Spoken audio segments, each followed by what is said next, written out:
Hi, boys and girls. I have been looking forward to this all weekend. Magic Treehouse, number 8, Midnight on the Moon. I read the back cover on Saturday on YouTube Live, but I'll read it because I don't normally read the back cover because I just like reading the book, but this is kind of a cool little look into the book. Jack and Annie blast off in the Magic Treehouse for a mission on the moon in the future. Dun, dun, dun. Maybe the mysterious Moon Man can help. Will they complete their task before the air in their oxygen tank runs out? And why is Peanut the mouse acting so strange? All right. Okay, we're going to read 2 chapters today because we read a little prologue, which reminds us of what happened, and then we'll read chapter 1. Prologue. One summer day in Frog Creek, Pennsylvania, a mysterious treehouse appeared in the woods. 8-year-old Jack and his 7-year-old sister Annie climbed into the treehouse. The treehouse was filled with books, and it was magic. It could go any place that was in a book. All Jack and Annie had to do was to point to a picture and wish to go there. They visited dinosaurs, knights, an Egyptian queen, pirates, ninjas, and the Amazon rainforest.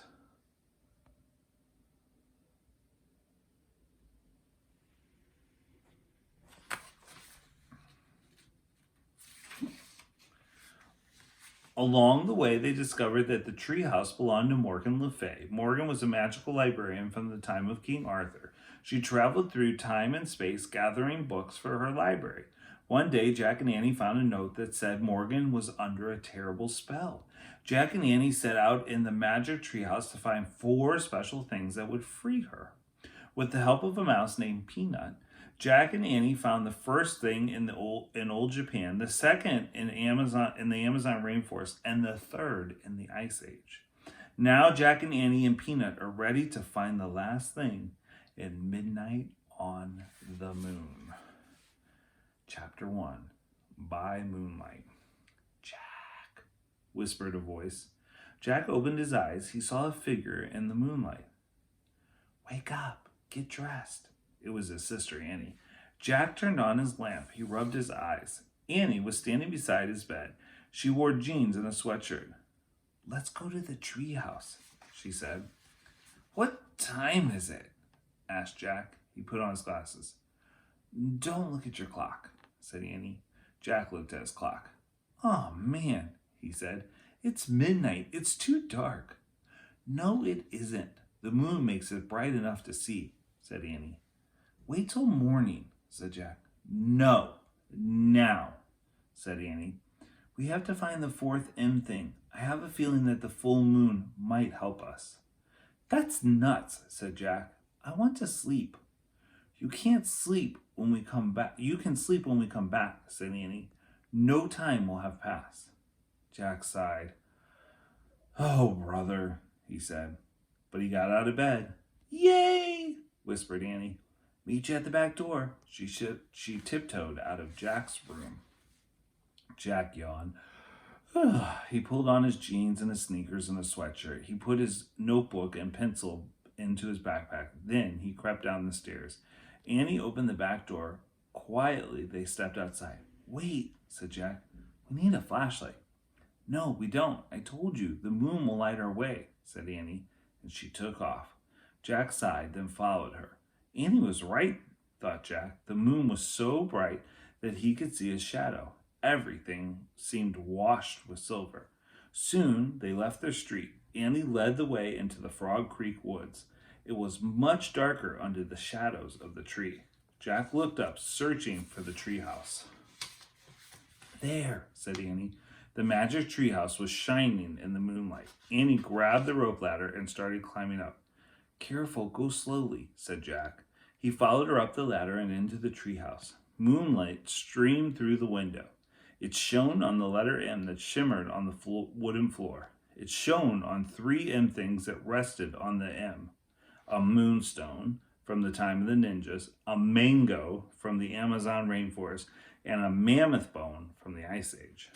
We need just one more M thing, said Annie, to free Morgan from her spell. Squeak! Peanut, said Annie.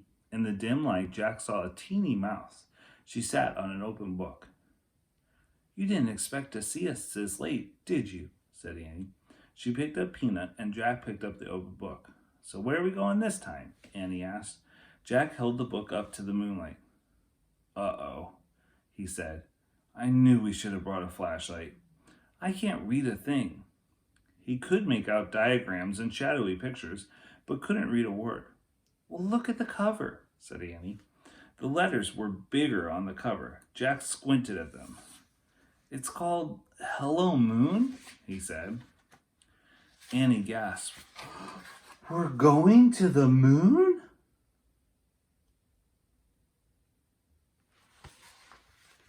Of course not, said Jack. It's impossible to go to the moon without tons of equipment. Why? There's no air. We couldn't breathe. Not only that, we'd boil to death if it was day and freeze to death if it was night. Well, yikes, said Annie. So where do you think we were going? Maybe a place where people train to be astronauts, said Jack. That sounds neat, said Annie. Yeah, said Jack. He always wanted to be an astronaut and space scientist. So say the wish, said Annie. Jack opened the book again. He pointed to a picture of a dome-shaped structure. I wish we could go there, he said. The wind started to blow. The tree house started to spin. It spun faster and faster and faster. Then everything was silent. Absolutely silent. As quiet and still and silent as could be. Chapter 2. Space Motel. Ooh, that sounds fun. I'm so excited for this book, and I hope you are too. See you soon. Bye.